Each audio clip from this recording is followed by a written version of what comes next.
جیڑا بندہ گناہگار توبہ کرے گا میرا بودی توبہ نو قبول کروں گا اور پھر انہوں اپنی رحمت دے نال لپیٹ لواں گا۔ چاندے ہو تے توبہ اور رحمت دے دروازے کھول دینا ہاں، اور اگر چاندے ہو میں صفا پہاڑی نو سونے دا بنا دینا ہاں۔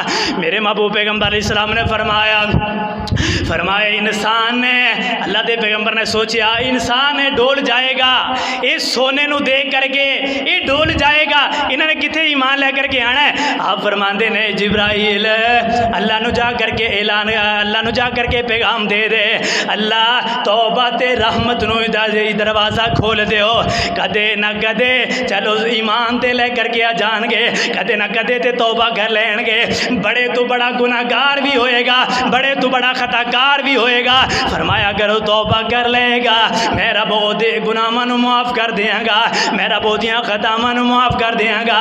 اس واسطے اللہ رب العالمین نے یہ ساڈے اوتے بہت بڑا احسان کیتا ہے، توبہ اور رحمت، یہ بہت بڑا احسان ہے۔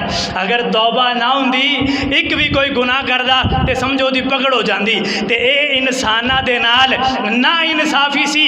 اس واسطے اللہ رب العالمین نے اپنے بندیاں دے نال نا انصافی نہیں کیتی۔ چند لوگ میرے پیغمبر دی خدمت دے اندر آئے، آ کر کے کہنے لگے اللہ دے پیغمبر اسی توبہ کر لینے اسی ایمان لے آنے دسو جیڑے زمانہ جہلیت اندر اسی گناہ کیتے سن، کوتاہیاں کیتیاں سن، انہاں دے اوتے ساڈی پکڑ تے نہیں ہوئے گی۔ میرے محبوب پیغمبر علیہ السلام نے فرمایا اگر ایمان لے آؤ گے، پکا سچا ایمان لے آؤ گے، ایمان لے آن تو بعد جناب والا تسی جناب والا کوئی گناہ کرو گے اس گناہ تے مواخذہ ہوئے گا، یا پھر تسی ایمان لے آؤ گے، ایمان لے آن تو بعد تسی عمل نہ کرو گے، پھر اللہ تواڈی پکڑ کرے گا۔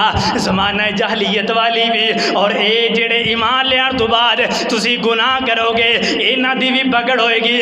پتہ چلیا ایک کلمہ پڑھ لینا یہی کافی نہیں ہے، ایک مسلمان کہلانا ہی کافی نہیں ہے، ایک اپنے آپ نو توحید پرست کہلانا ہی کافی نہیں ہے، بلکہ کلمہ پڑھنا ہے، کلمہ پڑھن تو بعد عمل کرنا ضروری ہے، نماز پڑھنا ضروری ہے۔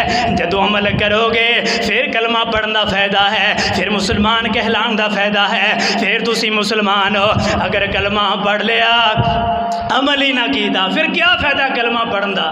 مسلمان کہلان دا کیا فائدہ ہے؟ جدو کلمہ پڑھ کر کے عمل ہی نہیں کرنا، عمل سے بندی ہے جنت بھی جہنم بھی۔ وہ کلمہ پڑھ کر کے